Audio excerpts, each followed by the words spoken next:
तुम यहाँ नूर नूर करके वक्त जाया कर रहे हो। खतरा करीब और तुम्हें एहसास भी नहीं है अली। बिला वजह उस बेचारी लड़की से लड़ने मत पहुंच जाना तुम। उसका कोई कसूर नहीं है। अगर तुम्हें कुछ मालूम है तो बताओ मुझे। खुद को संभालो अली, खुद को संभालो।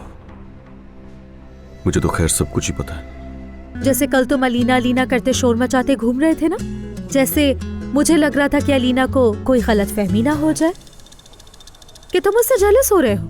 और जब उन्होंने कहा कि तुम अपने मैनेजर के साथ आ जाना, तो मैंने सोचा कि मैं मैनेजर कहाँ से लाऊं। फातिह प्लीज ना, प्लीज प्लीज मेरी मदद करो। मैं कैसे समझूंगा फिर? हा? बताओ ना, अगर बातों से नहीं समझूंगा तो कैसे समझूंगा फिर?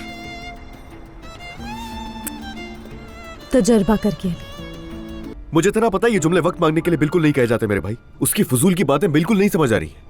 यहाँ के लोग क्यों गिरवाए उसने? हैरत है मुझे यार।